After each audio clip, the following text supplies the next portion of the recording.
We live in a culture that worships youth, and it doesn't make the challenges of getting old any easier. But my guest today has some unique insights on the depth and beauty that aging brings. Annette M, Marlette Reed, thank you so much for joining me. Thanks for having us. Thank you.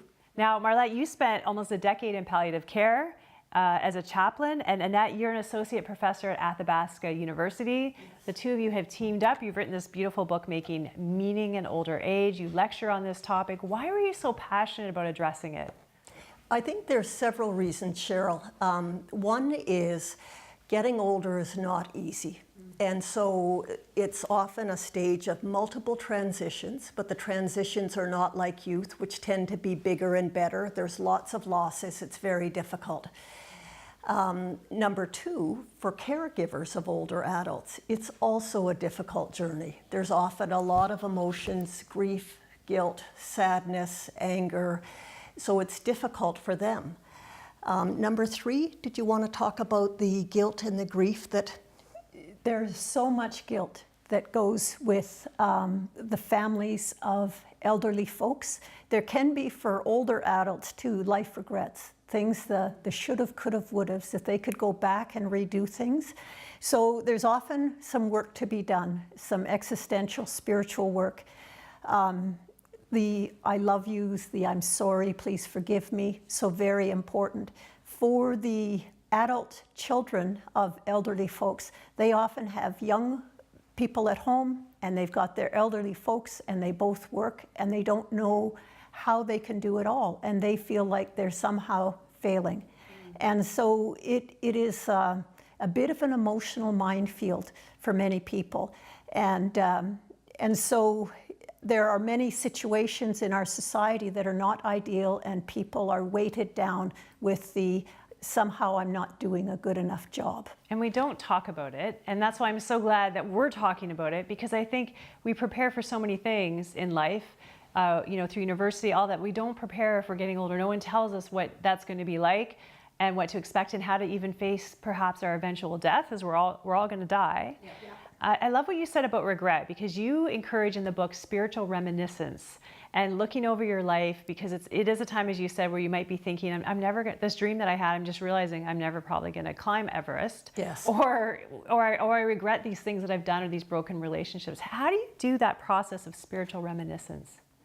So sometimes, at least in the research, they talk a lot about spiritual reminiscence, say within a group. And people do individual work with journaling and looking at their life.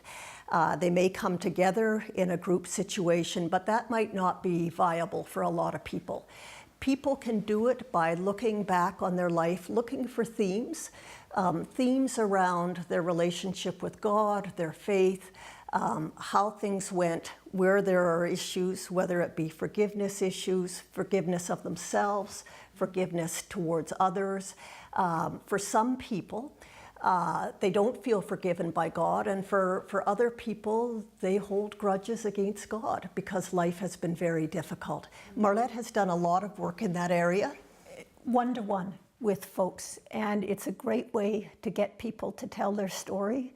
And as a chaplain or anybody who gets the privilege of coming alongside somebody who's older to ask about their journey, to look at the pictures on the wall, to ask them to tell their story, it's a profound gift to a family to have some of that story written down, because afterwards, then you get to look at it and the dates and the circumstances. We thought we had all of Mom and Dad's stories locked here forever.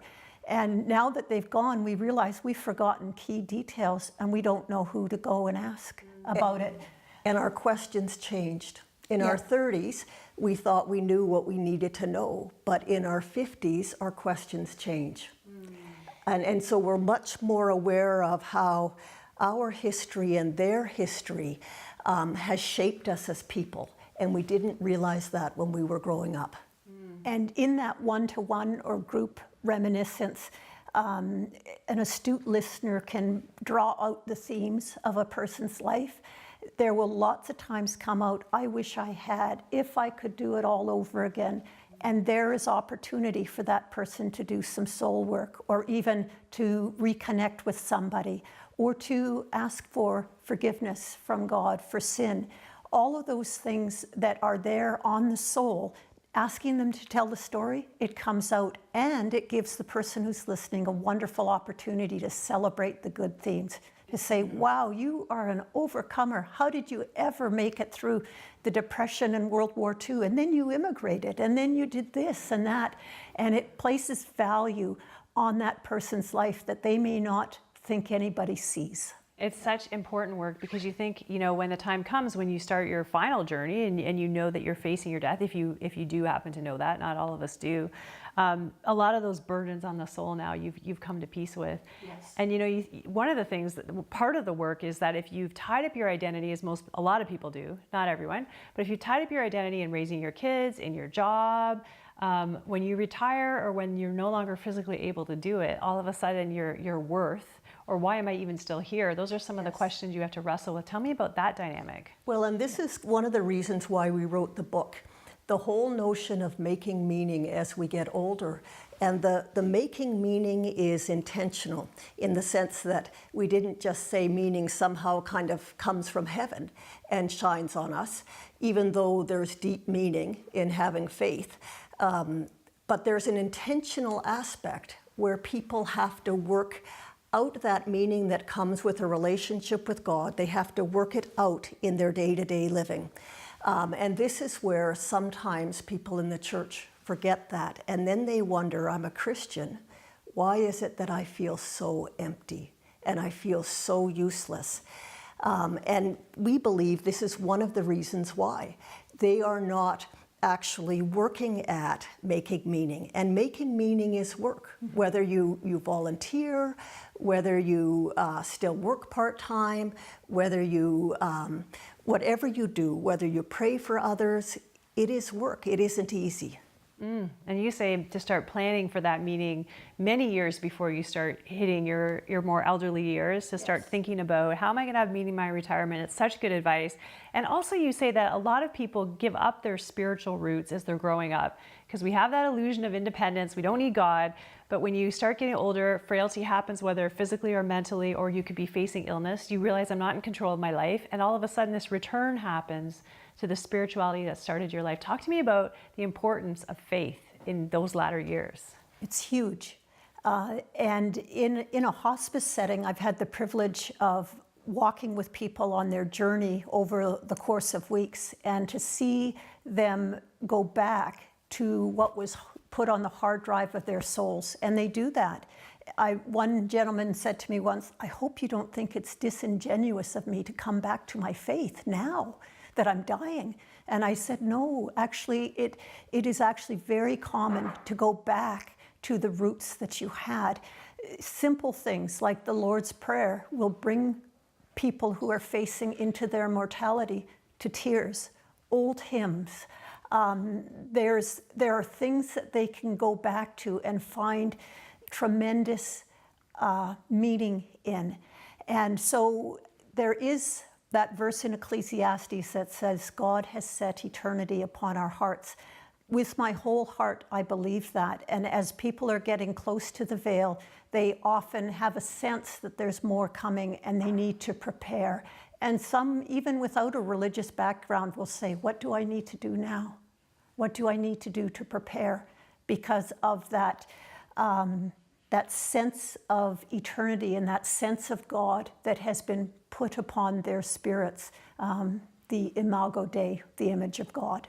It's interesting because we used to think that this all works for someone who doesn't have a dementia, who's cognitively intact, but what happens for people with a dementia? Now we're saying, you know, you can still work with people in terms of helping them spiritually, even as they're going down with the dementia and as they have less and less ability to really respond. And that may be in, as Marlette said, old hymns or reading scripture that was particularly meaningful to them, or different things that were faith rituals that were really comforting to them. And we can think of them as a spiritual teddy bear, things that bring them comfort, even as they are losing more and more ability to really understand their world and their environment. You've seen that impact. It's incredible to think that that spirit man is still alive, even when our soul and our mind are losing touch with reality. There's so much Absolutely. more for us to talk about. We are out of time. Where can people get this book, Making Meaning in Older Age? You have a website. We have a brand new website. It's called makingmeaningintransitions.com. And you can access the book from pushing on those buttons that are so wonderful. Say, buy the book. Buy the book, Amazon, or the publishers. Wonderful. Thank you so much for joining us. I hope this conversation continues because it really, really matters. Thank you very Thank much. you so much, Cheryl.